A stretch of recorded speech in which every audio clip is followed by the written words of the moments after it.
Oh, Suzuki. What's up, everybody? Moto Jimbo here. It's not very warm today. It's just barely getting into the 40s right now, but I figured I'd come out and talk to some good folks anyways. Usually if it gets above 40, I'll come out on the bike if nothing's going on. So here I am.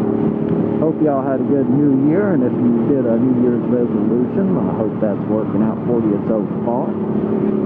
Not very many days in yet, so don't give up. Just keep on trucking. The flea market looks barren. And I was actually down there over the weekend. Ran over a nail, of course. And got a flat tire on the car. But luckily, the car needed tires anyway, so that kind of pushed me to get those tires. So it's all good. But, yeah, like I said, it's in the 40s today, and I figured, heck, let's go on out on the bike, talk to these fine folk. But, I figured a fun thing for today would be to share some of my favorite motorcycling tales, some of my adventures that I've had on the bike. Which, as you know, if you watch my videos, one of my major reasons for loving motorcycles is the adventure you can have on them. Cheap gas right now. Bikes get great gas mileage, most of them. This one does. And, you can ride all day for nothing. That's what's awesome. But anyways, back on point. One of my favorite tales, one of my favorite adventures is, look at that. Look at that. That's pathetic. That is so common around this place, around this area, I should say. People just dumping their garbage beside the road.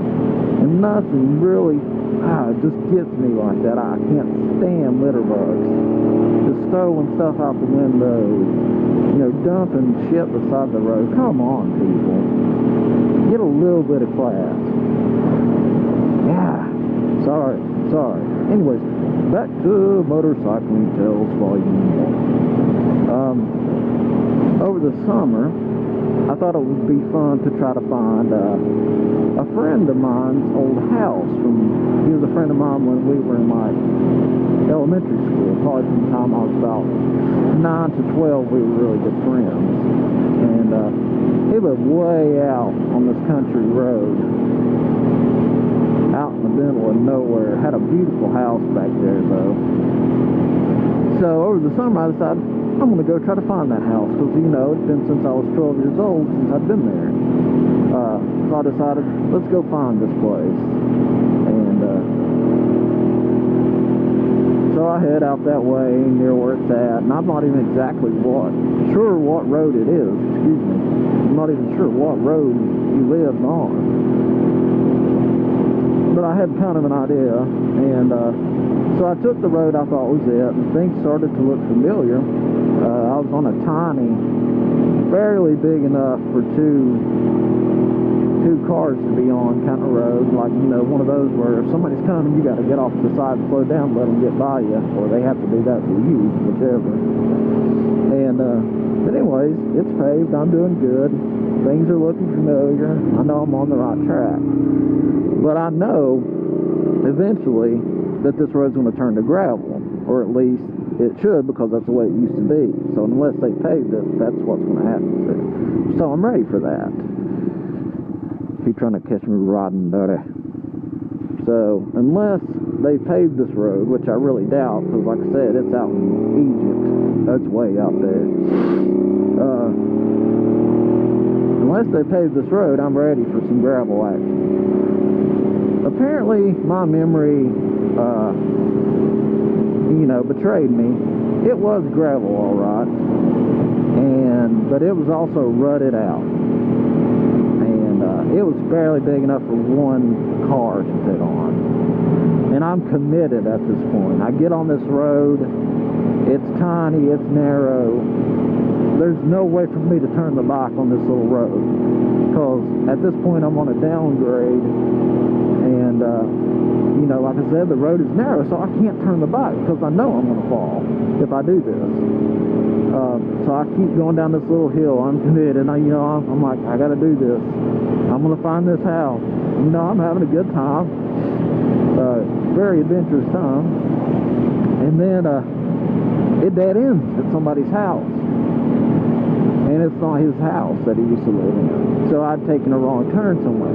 So here I am, in front of some stranger's house, way back out in, you know, the Badlands of Virginia.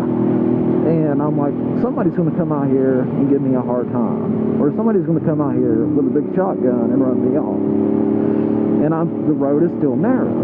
So I don't want to get any closer to the house than I have to. So I ease up as, you know, far as I feel comfortable.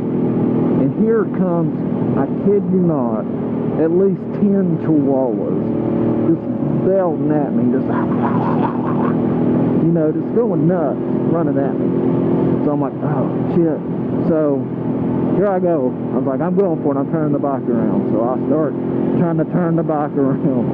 And, of course, I get about a foot into my first maneuver to turn this bike, and boom, down the bike goes. Slid out on some gravel, of course. But, you know, I play it off. I jump off the side and just stand there looking like a fool. And I'm immediately surrounded by 10 chihuahuas yapping their brains out. And I'm waiting for somebody to come out with a shotgun, you know, like, get up my head, like, that sort of thing. And then I hurry and cut the bike off. I'm trying to pick it up. It keeps sliding in the gravel instead of, you know, standing up. Eventually, with all these dogs around me nipping at me, barking, going nuts, and me waiting on someone to kill me, I managed to get the bike off the ground. And, of course, you know, it won't start back at first. It's flooded out. And I'm just panicking, freaking out, you know, come on, let's go, let's go. And it's one of those things, you know, I eventually get the bike started and I'm gone. I get the hell out of there. You know, at the time, I was a little flustered, you know, like, God, this really sucks. I was nervous. But looking back on it, man, that was one of the greatest times I ever had on my bike. Because I was out going into the unknown, going somewhere I hadn't been in a long time, didn't know what was in store for me. It wasn't one of these roads that I ride every day. And, you know, it turned into a situation that, in hindsight, is hilarious. Just imagine this decked out, you know, biker on this SV and on a little gravel road, and the bike falls with him, and a bunch of chihuahuas barking and trying to bite him while he's picking up his bike. Looking like an idiot. It was a great time, you guys. It really was. But anyways, that was one of my favorite times on my bike. You got some great stories that, you know, share with me. Go ahead and put them in the comments, or you know, if you've done a video in the past, if I'm subscribed to you and you've shared some of these stories in the past, feel free to link them to me in the comments. I'd love to hear them or see them if you filmed them while they were happening. I wish that I could have filmed that while it was happening, because it would have been hilarious. Thinking back on it, I hope that story didn't bore you to death, but it was fun, guys. I guess you just have to be there. And you're all like,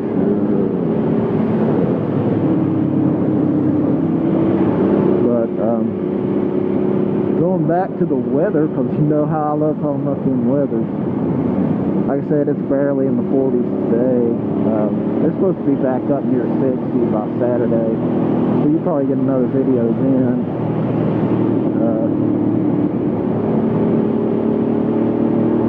Like I said, as long as it gets above 40s, I'm down to ride. I've got, you know, this jacket on, and underneath it I have like a fleece, and then under that a shirt, and just like a t-shirt. And then I have my winter gloves, and I have heated grips on the bike. So I'm feeling pretty good. And under my helmet I have one of those, what are they called? Something with a B. For lack of a better word, I'm gonna call it a bagel. I got a bagel on my head. But this bagels keep me pretty warm, you know. I'm sorry, guys. I'm stupid.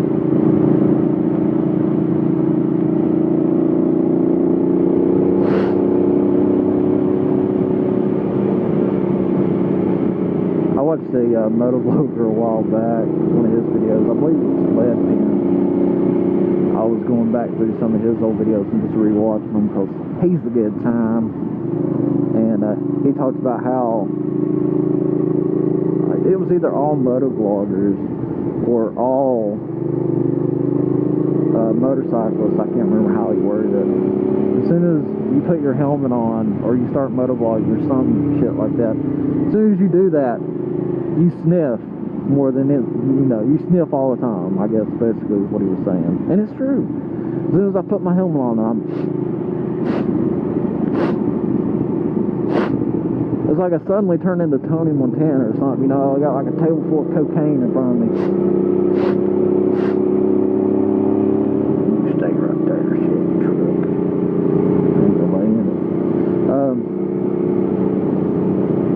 I'm trying to think of another motorcycling tale. You know, it's hard to think of another one because that one stands out so hard.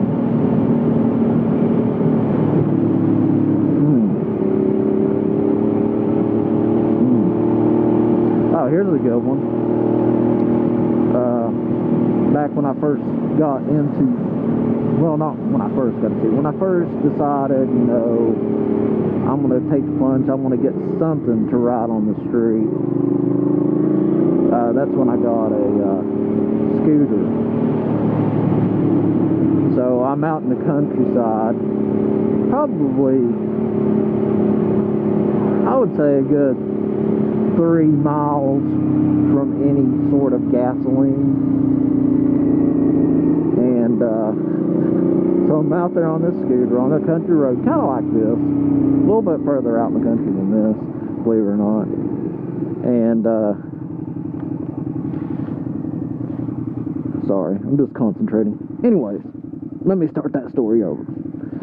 I'm out in the country on my little scooter when I first decided I'm going to start street riding for reals instead of just thinking about it. So I get my scooter. It's probably like the second day I have it, and I go out in the country on this little 2-lane road. Of course, all my good stories involve 2-lane roads on the country. And so I'm way out there. I'm probably about 3 miles away from any gas. And me being so new to street riding of any kind, what do? I forget to check the gas tank. I guess that's not the proper way to say it. That's not exactly what I mean. What I mean is, I filled it up before I left, but where I was so new to the bike or the scooter, I didn't know what kind of range the thing had. And where I was so, you know, green about riding, I just take off. I'm like, okay, I'm going to go down this way. So I ride for several miles. And I don't know how far I was, guys. I'm way out there. And luckily, it happened when it did. It was still hell of inconvenient. But anyways, I'm on my way back home. What happened? You guessed it. I run out of gas on this 2-lane road. So here I am. Can't get a hold of anybody on the phone. I try. Can't get a hold of anybody because it's, I don't remember. It was like the middle of the day in the summer. Can't get a hold of anybody. So I have to push this scooter about 3 miles to my house on a little country road. So as you can imagine, this little country road is not all straight and smooth and flat like this road right here. There's hills, curves, all kinds of good stuff. So by the time I get home, I'm just panting, sweating, you know. And my dad, at that time, just lived right down from me. My parents, I mean, they just had a house right down from mine and my fiance's. And he worries about me all the time on bikes anyways. He used to ride some when he was younger, and he's actually got a bike now, because I guess he saw me ride mine enough, it convinced him to get another one. But, I guess it really amused him, because at the time wasn't into me having any sort of motorcycle. And, so here I am pushing that thing, sweating, and I seen down there laughing at me. So, that was pretty funny. But it was like the walk of shame for a motorcyclist or scooters or whatever you want to call somebody like that. I call people who ride scooters motorcyclists because we're all on two wheels. Count them, 1 and 2. So there I am doing the motorcyclist walk of shame. Ran out of gas. So I have to push my bike right through the center of town because I lived right in the center of town at that time. And everybody's just staring at me as I'm walking along, you know, and some people are laughing. Here's this dumbass pushing a scooter. You know, they probably wouldn't have been laughing at me as much if I'd been pushing like a Harley or a Gixxer 1000 or something like that, but I'm pushing a little scooter. So everybody's laughing. Everybody's having a good time at my expense. And you know how you try to play everything off when you're embarrassed?